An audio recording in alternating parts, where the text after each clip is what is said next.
Ladies and gentlemen, good afternoon. Fans of history, particularly of the history of NATO, very good to see you here today. This is the fourth in my series of lectures on critical turning points in the 60 years history of the alliance. Today we come to the late 70s and the early 80s, which makes me very comfortable because I joined NATO in 1980. So we pass from history as something studied and learned to history as something observed and experienced, particularly in my case. The INF saga may have been a hardship test for NATO, but it proved to be a great opportunity for me personally in my career. Without all of the anti-nuclear protest movements on the streets in the early 1980s, which is what we're going to talk about today, I would have probably spent my whole NATO career as a minute writer on the Infrastructure Committee and would never, ever have had the opportunity to get into public relations and communications by being given the job in NATO in the early 1980s of single-handedly taking on hundreds of thousands of demonstrators in the campaign for nuclear disarmament or the other protest movements. So I have, if you like, a bittersweet recollection of the INF saga. INF, of course, standing for Intermediate Nuclear Forces. The whole issue of the cruise and Pershing weapons on the NATO side, countering the SS20s on the Soviet side, which dominated very much NATO's history at that time, but which, as we will see, ladies and gentlemen, at the close, did prove unexpectedly to be a critical turning point for the alliance, and indeed the first step in the end of the Cold War. But before we get to all of that, let me just remind you of what we discussed last time, which is that the 1960s were a particularly difficult time for the alliance. First of all, externally, as we said last time, the 60s were a time when the Cold War was still very much alive. Ideology was still the motivating factor in the behavior of both superpowers. And ideology, of course, had two particular components. On the one hand, a sense of manifest destiny, that our system was destined to be superior to the other system, and history would prove that superiority in due course. Secondly, a worst-case scenario. Ideology led both the US and as well as the Soviet Union to suspect the worst motives, the most diabolical designs in the behavior of the other. And as both superpowers sensed that history was on their side, neither could accept the loss of prestige that could come from a reversal. Listen to Nixon in his famous so-called silent majority speech during the Vietnam War on the 3rd of November 1969. He said, "For the US, this first defeat in Vietnam, in our nation's history, would result in a collapse of confidence in American leadership, not only in Asia, but throughout the world." Kissinger, who was his national security advisor, often said that if the US could not defeat a fourth-rate power in Vietnam, it would end up as a fourth-rate power itself. In other words, American prestige could not suffer a reversal for fear of forfeiting its ideological edge in the Cold War struggle. But it was a similar story on the Soviet side. Marxist-Leninism had preached the dialectical process of history, whereby impersonal historical forces would inevitably lead to the victory of socialism over capitalism.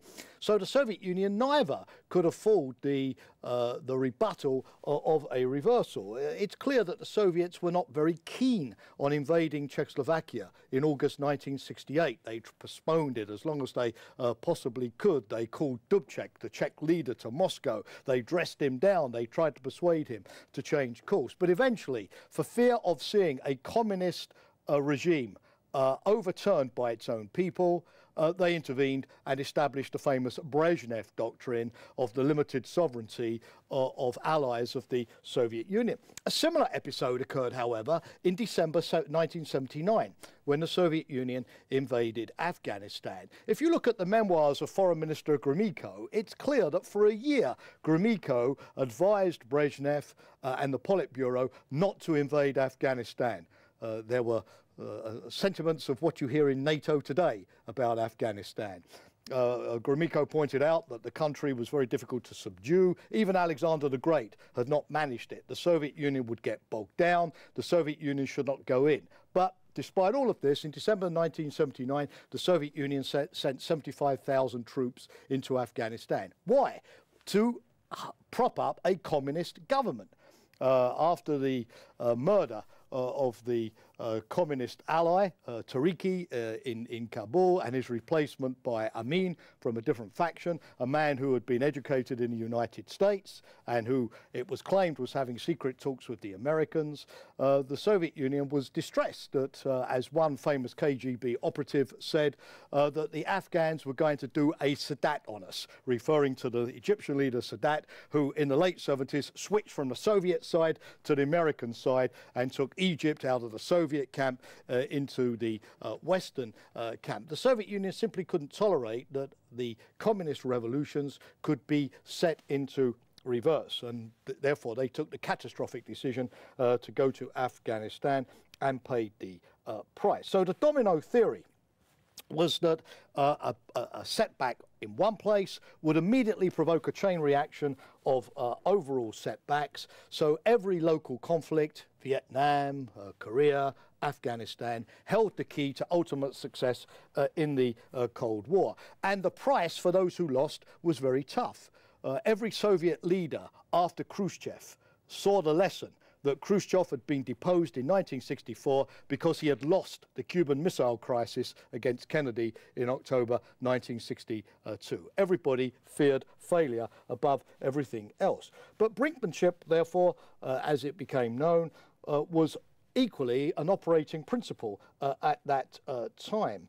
What it actually meant was that in public, neither side could be seen to back down. But in private, knowing the terrible consequences of a strategic nuclear war, both sides sought compromise where they could. As Kennedy famously said when he accepted the construction of the Berlin Wall in August 1961, a wall is a hell of a lot better than a war. The back channel, in other words, secret negotiations between the United States and the Soviet Union, particularly in Cuba over the Cuban crisis in 1962, diffused many of a problem. In other words, as the Cold War developed, publicly neither side could be seen to be abandoning the struggle, but in private both sides were more and more ready to accept that as long as neither side tried to challenge the empire of the other side, in other words, provided there were no attacks across the dividing line, they would be prepared to accept the status quo. This was reminiscent of the great German Chancellor Bismarck, who at the time of the Ottoman wars in Europe in the late 1870s, was once asked what he was intending to do to help the Bulgarian Christians being persecuted by the Sublime Porte. He said, "I pray for them in my dreams, but they do not form the substance of my policy." Kennedy's Secretary of State, Dean Rusk, later put it at the time of Czechoslovakia in 1968, when he said, "It has never been an issue of war and peace between us and the Soviet Union, however ignoble this may sound." So, ladies and gentlemen, as we come into the 1970s, we come into a period when much of the sting started to go out of the Cold War. Crises were less frequent, both sides were more conservative and more status quo oriented. In fact, both camps began to experience more internal strains and problems than external rivalry and confrontation. Last week, of course, we focused very much on NATO, the partial withdrawal of France, arguments over détente, major arguments over the adoption of the flexible response strategy, which seemed to pledge the Europeans to accept conventional warfighting in Europe. It took many years before that new strategy was adopted. But by the 1970s, ladies and gentlemen, it was also clear that the Warsaw Pact, the other camp, the communist bloc, was experiencing internal strains as well. For example, in 1978, Vietnam invaded Cambodia. the first war between two communist countries. That wasn't meant to happen under the doctrine of the Socialist International. Later on, there was another fight between two communist countries when in 1979, China and Vietnam clashed along the border. There were scissions within the communist camp. It was clear already in 1962 at the 22nd Party Congress in Moscow that China was beginning to split away from the Soviet Union. In the late 50s, Tito took Yugoslavia outside the Soviet orbit, although he maintained, of course, a communist state. Albania did not join the Warsaw Pact, but went the way of China. Even those two great monoliths of the communist bloc themselves, China and the Soviet Union, clashed along the Ussuri River border in 1969. So in other words, the Soviet model was no longer seen as universal. There were different paths towards socialism. Yugoslavia under Tito, Albania under Enver Hoxha, China itself continuing unrest as evidenced in the Czechoslovak Prague Spring of 1968. It was in these years that the old Socialist International, the body directed from Moscow to uphold and export the revolution, which was originally called the First International, then the Second International, then the Comintern in the 1930s, and after the Second World War, the Cominform. It was at this period that that organization disintegrated. The Soviet Union increasingly lost control of its ability to police its own camp. On the other hand, from the US point of view, some of the dire prognostications about the decline of US power, the domino theory that followed the US retreat from Vietnam in 1973, didn't happen. One of the great arguments of Johnson, as we saw last week, for waging the Vietnam War had been that if we didn't defend against communism in Hanoi or in Saigon, we would have to do it in Waikiki Beach, Hawaii, or even on the beaches of California.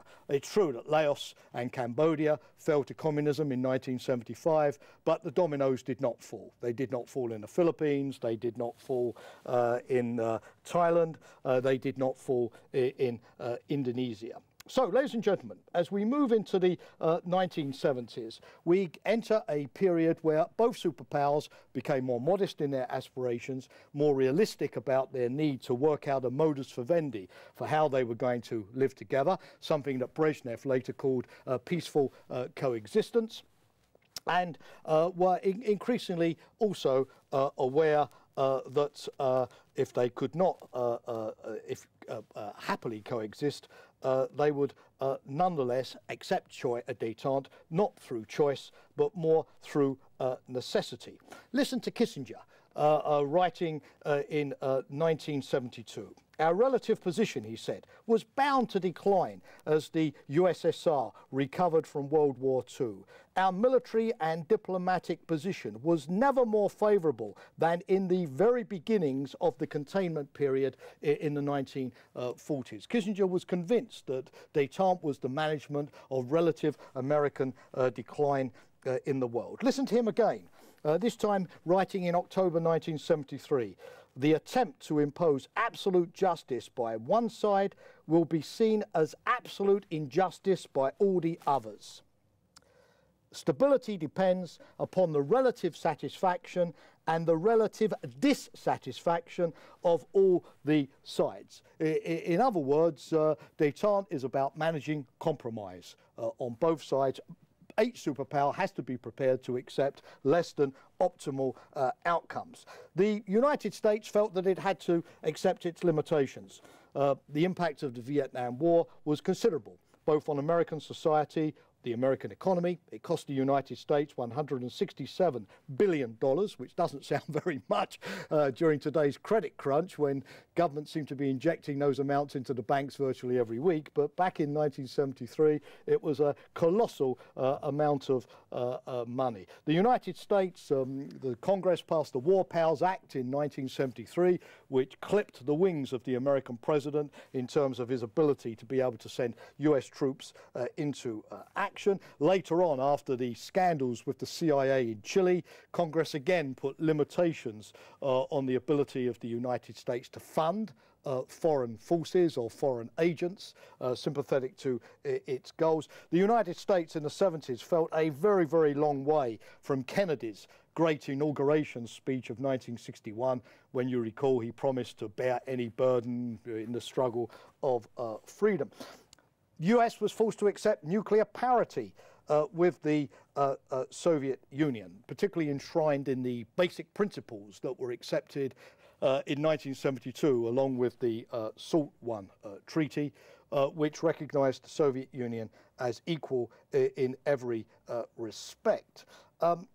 Arms control increasingly became the mode of managing the superpower competition, using arms control not just as a way of codifying numbers of warheads and missiles, but also conducting a permanent strategic seminar between the United States and the Soviet Union in such a way that they would not take each other by surprise, they would be transparent, they would try increasingly to produce nuclear weapons, if this doesn't sound too much of a paradox, that were stabilizing rather than destabilizing. Ask me in questions what that means if it's not clear to you now. And indeed, the early Nixon years saw a flurry of agreements. There was SALT-1, there was the Anti-Ballistic Missile Treaty, again, which paradoxically declared that defense was bad and offense was good, and that MAD, mutually assured destruction, was better than mass, mutually assured survival. And as I said, basic principles. The United States, rather than confront the communist bloc militarily, decided that the best thing to do was to divide it diplomatically. This was the background, of course, to Nixon's famous visit to China in 1972, what later became known as a policy of triangulation, that he who could have 2 out of the 3 in one camp would reduce the other one to an isolated one and therefore dominate global politics. The ideological battle, ladies and gentlemen, had always been based on the assumption that the other system was fundamentally rotten and would ultimately collapse. As I've said, you just had to give it time. That's Kennan's containment policy of the 1940s. But by the 1970s, frankly, both superpowers seemed to be doing surprisingly well. Whether that be militarily, whether that be economically speaking. Growth levels were comparatively similar. The command economy in the East seemed to be producing the goods just as effectively as the free market economy in the West. The struggle was destined to go on for decades or centuries. Even at the time, the division of Europe was the permanent status of affairs, and therefore NATO allies in the mid-70s turned their attention to how to make the situation more acceptable. If the division of Europe was set to last, if the only way to change it was through, or change it radically was through military force, which was unacceptable, could you not at least open some windows into the communist bloc? That became known as the Helsinki Process, which ultimately produced, as I'm sure you know, the Conference on Security and Cooperation in Europe, starting in the early 70s, culminating in the Helsinki Final Act of 1975, which was a genuine Magna Carta of European security. It contained a number of radical proposals. First of all, a basket on military confidence building measures. For the first time, NATO personnel were actually able to go through the Iron Curtain without being shot to pieces and to observe, albeit from very fixed positions, which didn't really give them a bird's eye view of what was going on, but observed the military maneuvers of the Warsaw Pact. And for the first time, you saw Soviet generals turn up in West Germany to observe NATO's annual Reforger exercise. But by far the most toxic part of the package was Basket 3 of the CSCE, devoted to human rights and the free movement of peoples. At the time, the Soviet Union believed that it could totally disregard Basket 3 of Helsinki.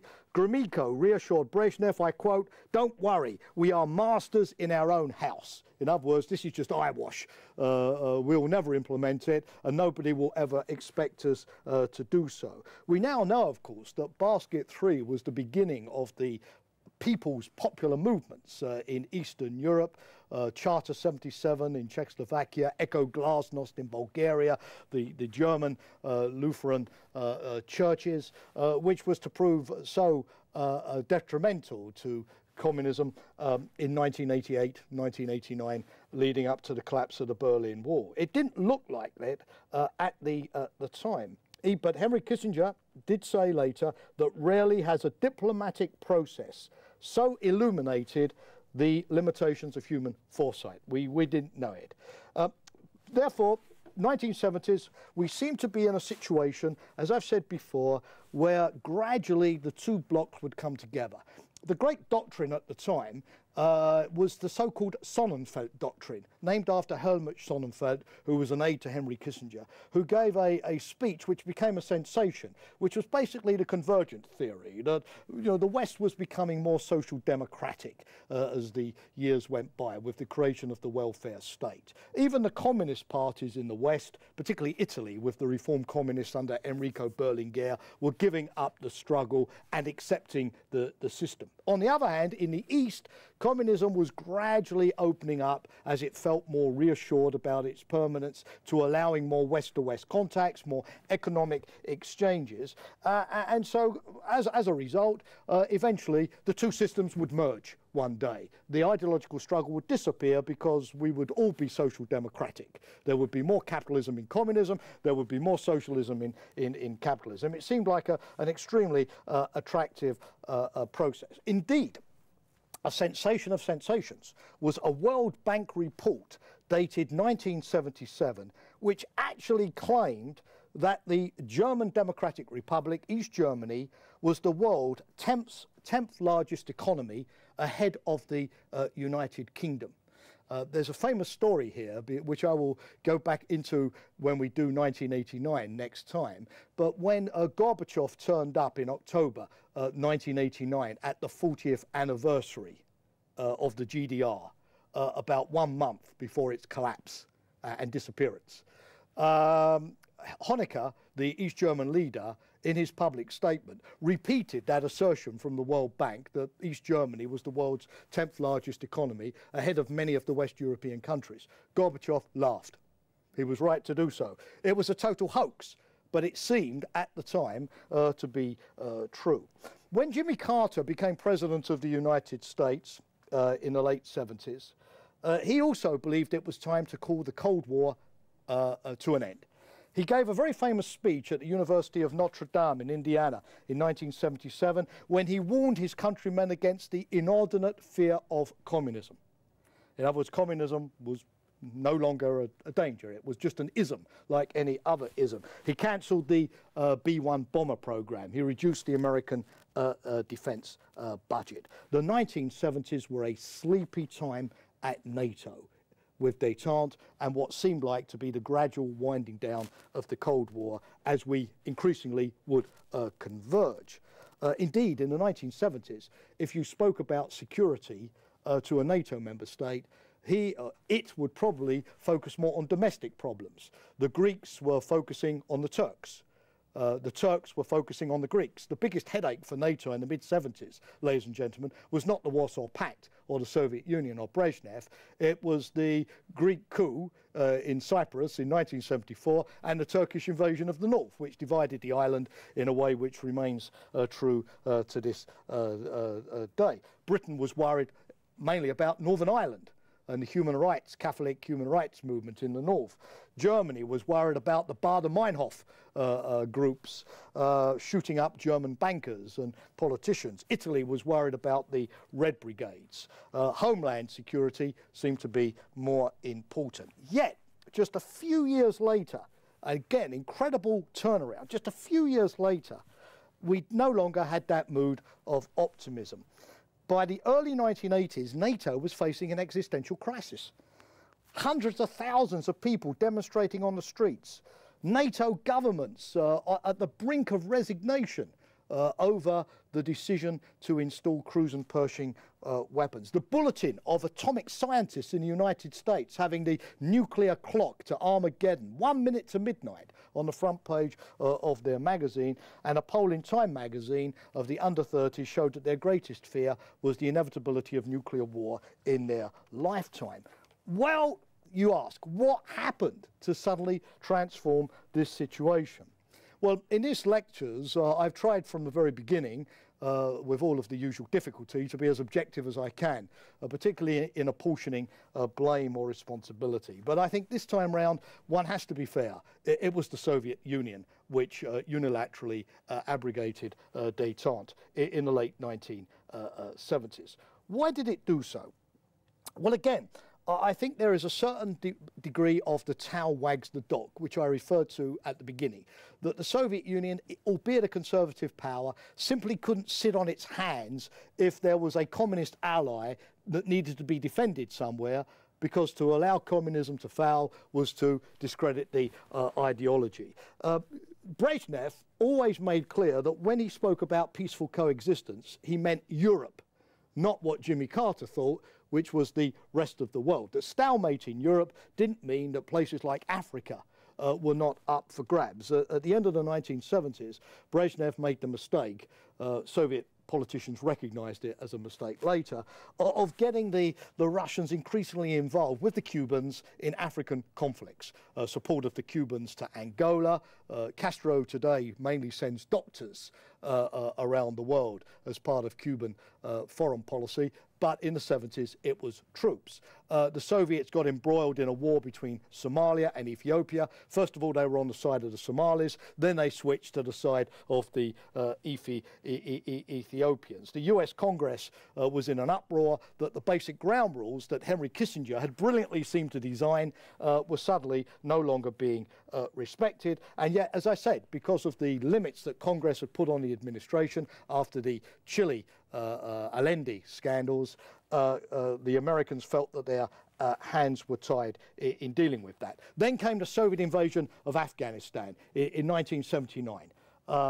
That, of course, had dire consequences. Jimmy Carter had to reverse himself. He said that the Soviet invasion of Afghanistan was the most serious threat to peace since World War II. He ordered immediately a boycott by the United States of the Moscow Olympics in the 1980s. The US Congress refused to ratify the Salt2 Treaty, which Nixon and then Ford and Carter had negotiated over a 6-year period. Zig Brzezinski, who is still very much alive and kicking, who was Carter's national security advisor, came out with the very famous phrase. He said, "Salt2 died in the sands of the Ogaden," the Horn of Africa, died in the sands of the Ogaden. To be frank, the Salt2 Treaty was already in trouble before Afghanistan, because Congress was worried about verification. Could you trust the Soviets, for instance? But still, Afghanistan buried it once and for all. Carter immediately ordered an increase in the American defense budget. Everybody thinks that that started under Ronald Reagan. Wrong. It started already under Jimmy Carter. And then in 1977, and here we broach directly INF, in this current environment with collapsing détente, a German leader called Helmut Schmidt, who was more known as an economist. He once called himself the chief executive officer of Germany rather than the chancellor. Helmut Schmidt was invited to give the Alistair Buchan Memorial Lecture at the International Institute of Strategic Studies in London. This proved to be a bombshell in the history of NATO. Schmidt drew attention to the fact that the Soviet Union had deployed 200 so-called SS20 missiles on its territory. Why was he worried about this? Well, the SS20 was a new kind of missile. All of Europe was within its range, which was about 2,300 kilometers. The missile had 3 warheads, and it was mobile, so it could easily be moved around wherever the Soviets needed. Why was he worried? Well, Schmidt, frankly, was not a friend of Carter. I don't think, from a historical view, I'm sort of giving any insalubrious revelations by saying that. Schmidt felt badly let down by Carter. In 1977, Carter had had the idea of deploying a neutron bomb in Germany, which was very unpopular with the Germans. Brezhnev called it the capitalist bomb because it destroyed people with electromagnetic waves but left property intact. This proved a very effective Soviet propaganda ploy. But Schmidt, being a good Atlanticist, a good friend of the United States, got into a big fight with the left wing of his own party, the SPD, finally to persuade the German government to deploy the neutron bomb. Carter then cancelled the whole project, leaving Schmidt feeling very much left out to dry. As the SS20s came on the scene, Schmidt in his speech suddenly worried that the strategic arms talks were bringing about a situation where the strategic weapons of the United States and the Soviet Union were cancelling each other out. This meant that Europe, therefore, was left unbalanced. There was no similar intermediate range nuclear balance in Europe. What would happen if the United States did not want to use its strategic systems in order to stave off a Soviet conventional attack in Europe? Would there be decoupling? What Schmidt seemed to want was that nuclear deterrence should apply at all levels: short range, intermediate range, strategic range. So Schmidt said, we need a NATO response. Carter organised a summit at Guadeloupe with Giscard, with Jim Callaghan, the UK Prime Minister at the time, with Schmidt and himself. And the Americans came up with the bright idea of deploying 464 Glickums, ground-launched cruise missiles, and 108 Pershing II systems. The Pershing IIs, because of their short range, they only had a 10-minute flying time to Moscow, could only be based in West Germany. Nowhere else. They had to go as far west as possible. Of course, the Pershing IIs also scared the Soviet Union because they were 15 times more accurate than the SS20s. Schmidt said, look, we can't have Germany holding the baby here. Other allies, European continental allies, have got to take these weapons as well. The burden has got to be shared. Eventually, the UK agreed to base them at Greenham Common. The Netherlands agreed to base them at Wernstrecht. Italy agreed to take some ground-launched cruise missiles as well as Germany. In 1979, in December, NATO took the important decision, the so-called dual-track decision, to deploy these systems, but only in 1983. In other words, not immediately, to give the Soviet Union, therefore, a kind of 4 years' notice. The idea being to use those 4 years to try to construct some kind of arms control treaty which would either make the systems redundant or at least would reduce their numbers. Now, I think in any previous time, ladies and gentlemen, this decision would have not excited a great deal of interest. After all, NATO had periodically renewed its nuclear weapons every 10 years throughout the 1950s. The Americans had put 7,000 nuclear weapons into Germany in the mid-50s with barely a murmur or barely a newspaper article. So why was it different this time? Why did this NATO, the dual-track decision, lead to governments on the verge of collapse and massive anti-NATO protest movements? The answer, of course, is the arrival of Ronald Reagan in the White House in 1980. Of course, now Ronald Reagan is idealized, even by the peace movements. He's seen as perhaps the world's greatest anti-nuclear campaigner, the man who perhaps did more than any other to bring the Cold War to an end. Reagan, after he'd retired and before he tragically developed Alzheimer's, was once asked by a journalist, what did you achieve in the White House? And Reagan, in his typical Western style, said, well, shucks, folks say I won the Cold War. Which may not, in fact, be a totally exaggerated claim. But those of you who are as old as I am, which doesn't look like very many in the audience today, but will probably remember that that's not the way it seemed at the time. Reagan seemed like an old-fashioned 1940s ideologue and Cold Warrior. He, in 1983, famously called the Soviet Union the evil empire. He said that the Soviet Union, I quote, had used détente as a one-way street to pursue its own aims, the promotion of revolution and a one-world communist state. Indeed, it wasn't just Reagan. He'd come to power on a surge of anti-Carter neoconservatism in the United States, best propounded by the so-called Committee on the Present Danger, a very effective American lobbying organization, which had people like Richard Pearl, who later became very famous, Richard Pipes, the Soviet historian at Harvard, Eugene Rostow, who was a notable skeptic about arms control, and Caspar Weinberger, who then became Reagan's Secretary of Defense. The Reaganites seemed set on confrontation with the Soviet Union. They did not believe that stability is a good thing. This is quite remarkable. They sensed that détente sort of legitimized the Soviet Union in a role which economically or socially it had no claim to have. They did not accept the principle of equality with the Soviet Union, particularly not in the moral field. Reagan indeed believed that communism was much weaker than Kissinger or Nixon had ever believed it to be, and that therefore the time was ripe to put pressure on the Soviet Union, to test its weaknesses, and to see to what degree the Soviet Union might collapse as a result. Part of this was simply outspending the Soviet Union. Reagan pushed the American defense budget up to 7% of GDP, a figure that it hasn't been since the end of the Korean War, or ever since, for that matter. He demothballed the B-1 bomber. He introduced a large number of new nuclear weapons programs, notably the MX, the Peacekeeper. You're familiar with all of those. In fact, what Reagan famously said, the West won't contain communism. It will transcend communism. It won't bother to denounce it. It will dismiss it as some bizarre chapter in human history whose final pages are even now being written.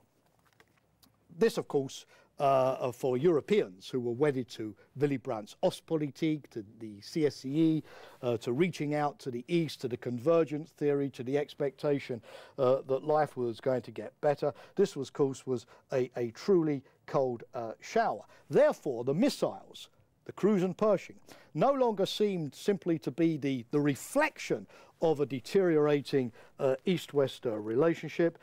They seemed at the time to be the cause of that East-West relationship. And of course, Reagan added salt to the wounds in March 1983 when he came up with his famous speech on SDI, the Strategic Defense Initiative, because this was based on the fact that he believed, A, that we should rid the world of nuclear weapons, and B, that it was moral and the right thing to do to rid the world of nuclear weapons. So Europeans, as I said in previous weeks, had always been in the paradoxical position. They didn't exactly like nuclear weapons, but they always believed that nuclear weapons were the one thing that stopped Europe from being safe for a conventional war. They wanted, look at Schmidt with the Alistair Buchan lecture. They wanted a visible American nuclear deterrent. So when Reagan started to declare nuclear weapons immoral and declare that the SDI, in fact, would lead to a situation where they would become redundant, whether you believed it was technically feasible or not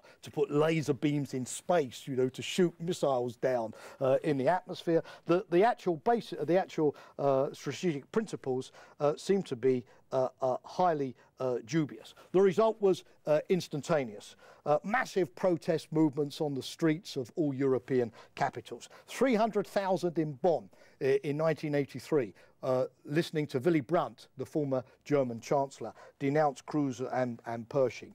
In Germany, the famous Krefeld appeal of 1983, which gathered 2.7 million signatures against Cruise and Pershing. The revival of the CND movement in the United States. United Kingdom, the Ground Zero, the freeze movement. Even the US House of Representatives passed a freeze resolution. It wasn't just opposition to the missiles themselves. The INF saga actually started a whole debate about the morality of nuclear deterrence. We had church leaders inveighing in on the principle of whether NATO should abandon the first use principle of nuclear weapons. NATO would never be the first to use force, but it always reserved the right to be the first to use nuclear weapons if attacked first. The churches felt that nuclear deterrence was immoral, it was contrary to the teachings of Christ. Fortunately for us, there were a few pro-NATO, pro-deterrence churchmen like Bishop Leonard of London who entered the fray as well. The question is can you use any weapon, no matter how repulsive, if it serves the cause of preventing war or peace? Is it morally just to hold a whole population hostage to nuclear holocaust if that is the only way you have to preserve peace? So it was a debate about nuclear weapons and not just about how many Cruise and Pershing to deploy. Governments started to wobble in the Netherlands. Eventually, Helmut Schmidt himself lost a vote of no confidence in the Bundestag in 1983. The Liberals deserted him.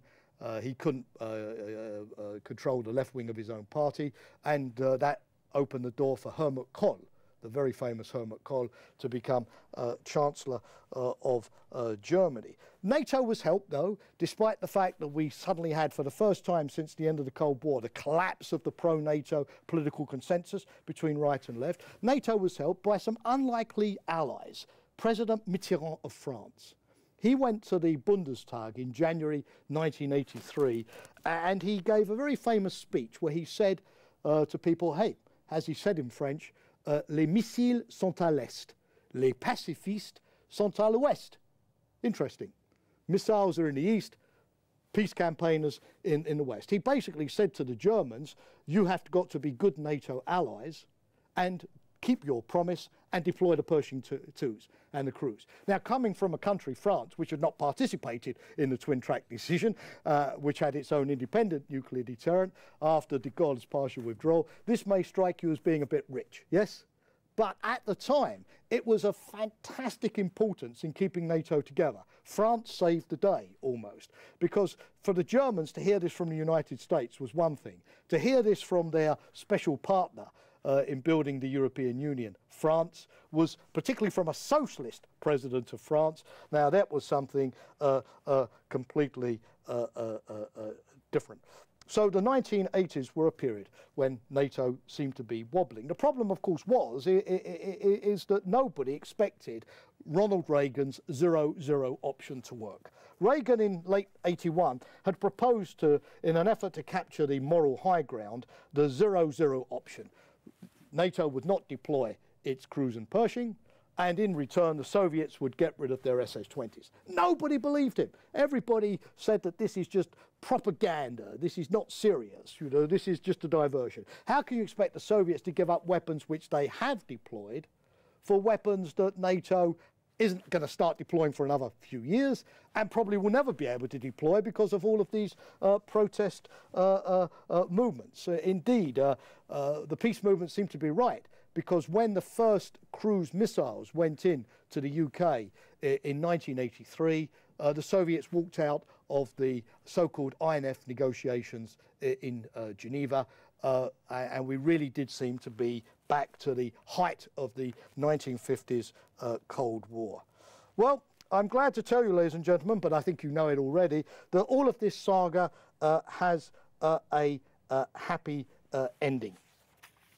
In the shape of Gorbachev, who became Mikhail Gorbachev, the Soviet leader in 1985, in March 1985. Even today, you know, historians are really at a loss to explain how a system so known, you know, for lack of vitality, for lack of innovation, for fear of creativity, how that system, which had elected just before Reagan, Brezhnev, Andropov, Chernenko. Reagan used to Reagan used to joke that the reason why he didn't have a summit with a Soviet leader in his first term is that every Soviet leader died on him. and there is some truth in this, how suddenly, out of that system, somebody like Gorbachev could emerge. Even George Kennan, the famous Sovietologist, when he was asked about this on American TV, said, "I really can't explain it." He was at a loss for words. But it wasn't only Gorbachev. By the early 1980s, the Soviet Union was beginning to understand that all was not well, as Hamlet said. Something is rotten in the state of Denmark. Something was rotten in the Soviet Union. Georgy Abartov of the Academy of the U.S. Canadian Academy and the Academy of Sciences, Institute in the Academy of Sciences. He said, you know, we were arming ourselves like addicts without any apparent political need. As a famous American Defense Secretary, Harold Brown, said, when we build, the Soviets build. When we stop building, the Soviets build. Or Henry Kissinger again put it, absolute security for the Soviet Union means absolute insecurity for everybody else. But it was people around Gorbachev that were beginning to realize that simply building up weapons was leading the system into a dead end. Indeed, we now know that by 1980, the Soviet defense burden was 3 times that of the United States, with a GDP 1/6 of that of the US. Secondly, it was the KGB, not Gorbachev, who were becoming aware of an increasing economic breakdown in the Warsaw Pact. Whereas the system seemed to be working in the 70s, by the 80s, countries like Poland, Hungary, the GDR were getting themselves into fantastic debt. I've got some figures here. In 1971, the combined debt of the non-Soviet Warsaw Pact countries was $6.1 billion. By 1980, it had gone up to $66.1 billion. By 1988, it had gone up to $95.6 billion. This was loans from the West, mainly used to produce consumer goods to keep the population happy, what became known under Kadar in Hungary as goulash communism. In 1988, Poland was spending 1/3 of its credit line on consumer goods. In other words, the Soviets increasingly aware, particularly as their own deficit was $56 billion by 1980, that they would not be able to bail out Eastern Europe. The problems in Afghanistan, they lost 15,000 dead. Fortunately today, thank God, NATO is still a very, very long way from that figure before they withdrew. The Soviet Union, once the breadbasket of Europe, in 1914, Russia, under the Tsars, had the highest GDP in Europe, 20%, Germany 19%, UK 17%, in 1914. By 1980, of course, the Soviet Union was importing food from China. Japan had overtaken it as the second largest producer of goods and services. So it's not just Gorbachev the personality, although yes, we can't discount the creativity of his mind. It's also what Brezhnev would have called the correlation of forces, objective factors, which led to a change. But I also think that Reagan has to take some of the credit here. It takes 2 to tango, because Reagan was facing a choice.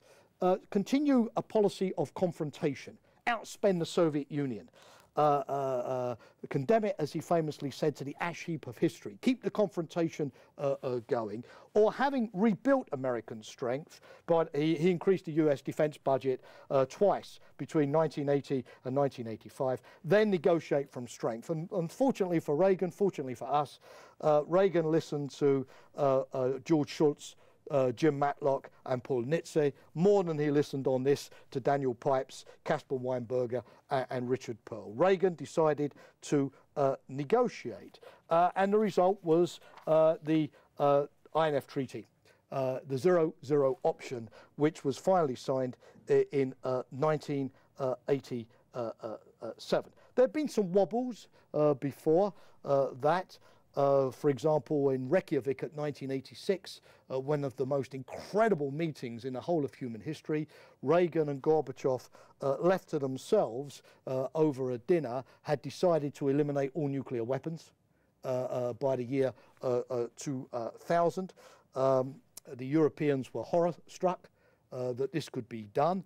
Even American and Soviet advisors were horror-struck. In fact, one American advisor afterwards, and I love this, famously quoted a Russian who had commented on a meeting between Tsar Nicholas II and Kaiser Wilhelm II in 1905, when, again, in a dinner, they had settled all outstanding differences. And the advisor of the Tsar, quoted, had said, "One should never forget that a discussion between two princes is propitious only when it confines itself to the weather.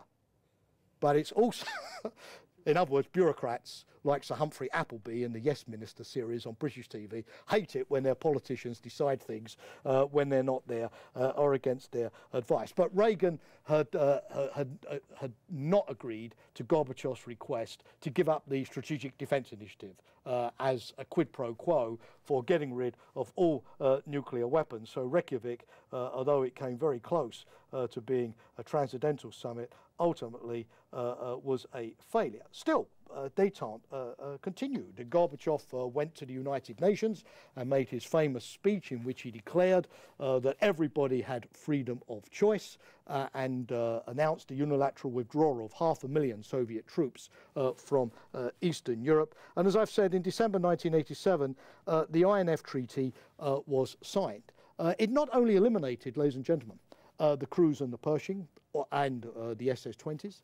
It eliminated the SS4s, the SS5s, the Pershing 1s. In fact, the Soviet Union withdrew 2,700 weapons as a result of that treaty, and the United States eventually ended up destroying about 800 all told. It was the first ever arms control agreement in history which had not simply reduced numbers but eliminated a whole class of nuclear weapons. But more importantly, it provided for massive information sharing and inspections. In other words, if the Soviet Union was finally allowing the United States to go on its soil or to fly over its territory to inspect the destruction of missiles, then the Soviet Union no longer feared the United States at all. In other words, although we didn't know it then, the INF Treaty was the first indication, not just that we were being able to negotiate with the Soviets, but that the Cold War, as we'd known it, was really coming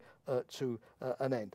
In retrospect, how did NATO pull it off, despite all of the tensions? I think, first of all, clear US leadership. Reagan knew what he wanted.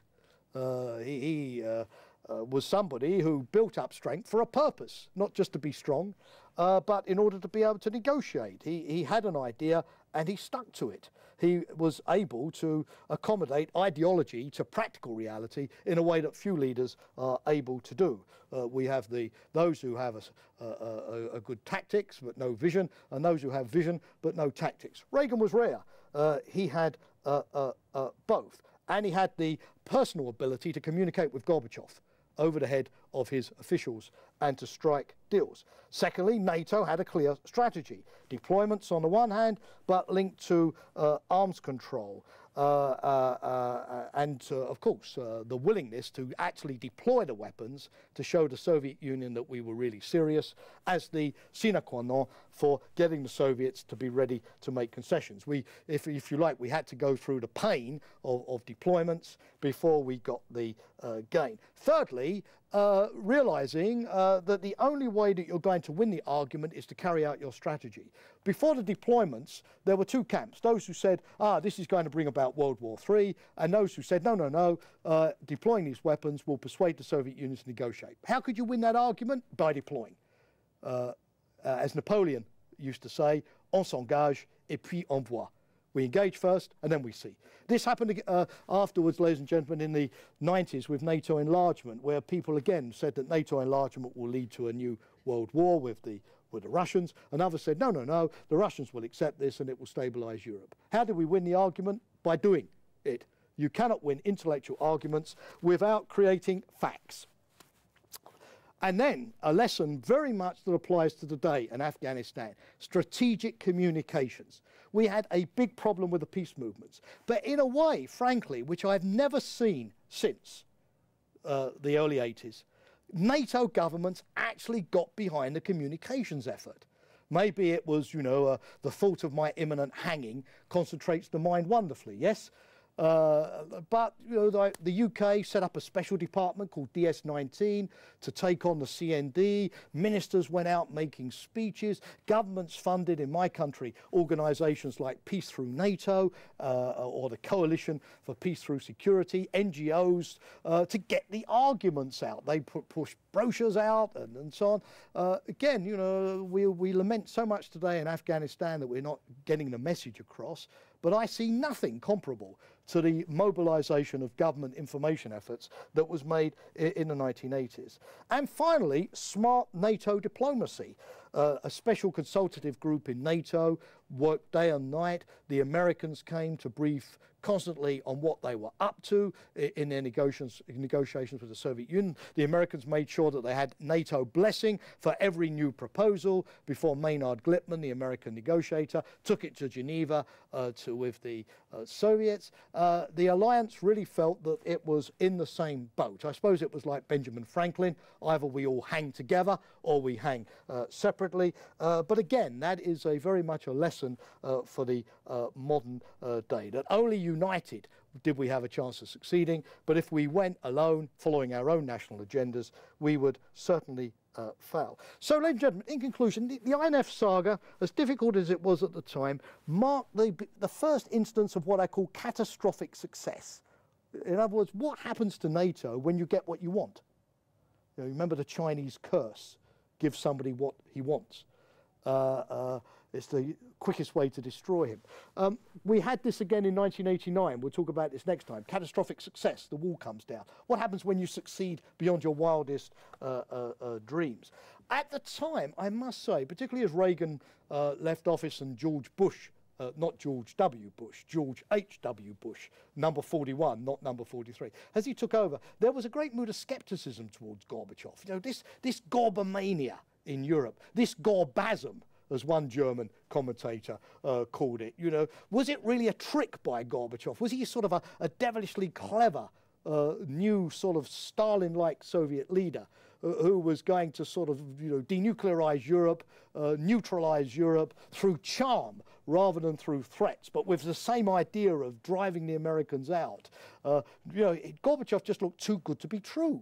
And the early Bush administration was much more suspicious about what he was up to, and therefore perhaps not as willing to take him at face value as Reagan had been. This reminded me of Talleyrand, who famously said when he heard of the death of the Russian ambassador, "I wonder what his intention is." But it very quickly became clear as the INF Treaty gave way to the CFE Treaty on Conventional Forces, more summits between Bush and Gorbachev, the gradual loosening of Soviet control in Central and Eastern Europe, that catastrophic success was going to pose as many questions for the future of NATO in a world in which we no longer had an enemy, as it would pose for the Soviet Union. I come back and in my concluding remark today to Gorgy Abartov, of the US-Canada Institute of the Soviet Academy of Sciences, who was going around the conference circuit very gleefully after 1987, after INF, saying, "We have done something terrible to you. We are taking away your threat." Thank you. Any questions? The picture you have drawn from Ronald Reagan was a rather positive one, but a couple of months ago, I don't know if you are aware of this Able Archer story and this spy story, Topaz. It's a very famous spy which was disclosed in the 90s, I think, and then was sentenced to prison for a couple of years. But it was thanks to him that we did not end up in a Third World War, because he was a spy at NATO, and I wanted to know more about this. If you know anything about this spy story. Well, Topaz, Rainer Rupp was somebody who worked 2 offices from me back in the 1980s, and he used to give me financial investment information every day. And I looked upon him as a financial guru, because he had several houses, apartments in Brussels. And I thought, how can somebody on a NATO salary have several houses and apartments in Brussels? He must be a financial genius, you know, in terms of investing on the stock market. And so I looked upon him as people look today upon Warren Buffett, you know, the sage of Omaha, you know, as a guru on investments. And of course, when he was unmasked as the famous Topaz, it was a genuine surprise, because it also meant that all of the financial tips he'd given me were nonsense, because, you know, he'd financed the apartments out of money from the Kremlin, not out of his own acumen. It was a great disappointment. Yes, it's absolutely true. We have had repeatedly in NATO during the Cold War spy scandals. Topaz was the most famous, but there were many others. But incidentally, we now know, of course, that there was a phenomenal amount of Soviet and East Bloc penetration of Western society. The main aide to Willy Brandt, Gunther Guillaume, was unmasked as a GDR spy. We later learned, after the collapse of the Berlin Wall, that the Stasi had employed 25 German members of the Bundestag to give them information. If you go to that building in East Berlin, which houses the Stasi files, they extend 174 kilometers in length. You know, 1 in every 6 East German had a file on him, and quite a few foreigners as well. A friend of mine at Oxford, who is a very, very famous commentator on East-West relations, called Timothy Garton Ash. He lived in East Berlin during the Cold War and was in love with an East German woman. And after the wall fell and he got access to his file, he inevitably discovered that his East German girlfriend was a Stasi agent spying on him. He later wrote a very good book on it called The File, which I recommend to you. It's a fantastic sort of vignette on communism. But anyway, what I'm telling you is, yes, there was a fantastic effort by the East Bloc to buy that information, to buy those agents of influence. Did it make any difference in the long run? It was embarrassing at the time, it compromised things at the time, but did it really interfere with major political decisions or the overall strategic debate? I'm not so sure, frankly. I'm not personally so convinced of the value of spies. Stalin had fantastic spies. He had probably the best spy since Marcus Wolf, the head of the East German intelligence service, in the history of spying, called Richard Sorge. And Richard Sorge, who was a German, got all of the news about Operation Barbarossa. In other words, that Hitler was going to invade the Soviet Union. Stalin just didn't believe him and discounted it with the results that you know. So I don't know. It's embarrassing, I think, for propaganda purposes. Of course, one side always loves to be able to turn somebody or to have somebody on the inside. But I find little historical evidence that spying or the results of spying have really influenced broader strategic trends. So. Well, firstly, thank you, because that gave a very good overview of those 2 decades. And I have to say that during those 2 decades, it sounds like there were, whether it was strategy, whether it was by accident, there was some success, at least from the Western point of view, in terms of fighting the enemy in that sense. My question has to do with looking at those lessons learned. And I think you've mentioned a few of them, and we can see how dialogue actually fit a lot into this. How can we take that, and now that NATO is again being tested in 2009 in terms of its reach outside of Europe, really, in this I'm talking about Afghanistan in that sense, is what lessons learned can we take from these decades and now start to apply again, because now we're fighting a different ism, as you were saying before. So yeah, thank you. That's a very good question. The first thing I would say is that what happened after de Gaulle took France out of the integrated structure in '66, what happened after we had the pressure of the anti-nuclear protest movements in the '80s, was that NATO, subject to pressure, pulled together. We also had this to some degree in Bosnia, which we'll come to in the final lecture, in the '90s, when again NATO was very divided, things weren't going very well, and then one day Warren Christopher came here. He was the US Secretary of State under Clinton. And Christopher, I remember this, in 1994 said, okay, NATO is more important to us than Bosnia. You may disagree with that, but he said it. What he meant that at the end of the day, unity in the alliance, keeping NATO going, working with the allies, is so important that if we have to compromise, we will. So in other words, in previous times of difficulty, NATO has pulled together. It may be sort of, like the wagons, circling the wagons, but we've done it. What worries me about Afghanistan today is that at a time of difficulty, instead of pulling together as an alliance, understanding each other, finding a strategy we can believe in, working together, there is obviously too much of a tendency to say, no, my national position is right, your position is wrong, I'm here to defend my national position and not to forge a compromise.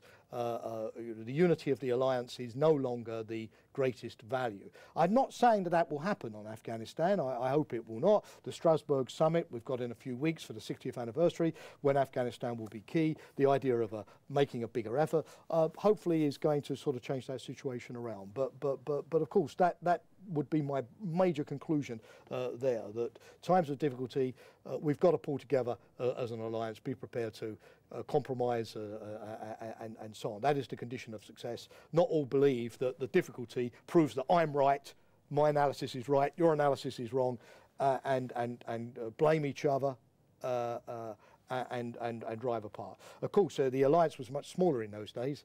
We only had 15, 16 members. Of course, today we are nearly double that number of 28, but I don't believe it's impossible. But it certainly means that leadership of the alliance, somebody taking the lead in the way that happened in the 60s, happened in, of course, to some degree with Reagan, at the end, in the 80s, pulling the allies together is key. This is not an alliance that runs on automatic pilot. Things don't just naturally happen.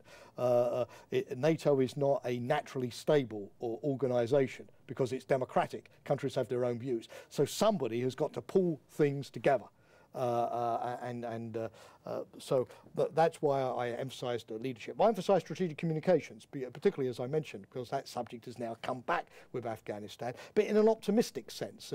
I too often hear the view, we can't out-communicate the Taliban, it's too difficult, our publics are never going to support this. Well, we had a much more public pressure in the 80s. We had millions of people on the streets, believe me. We had those marches being led, not just, if you like, by the alternative lifestyle people, but by serious, well-known politicians. I mentioned Billy Brandt, and yet government still showed that if they devoted resources and a bit of will to the effort, they could turn the situation around somewhat. So I think there's a lesson there as well. It would be little value for me, quite frankly, doing this historical series if there weren't some kernels of lessons there to be applied to today's situation. Ladies and gentlemen, I'm very grateful to you for attending today, and in a couple of days' time we'll have the next lecture, which will really start bringing us into a period that even you, youngsters that you are, will associate with November 1989 and the fall of the wall. Thank you.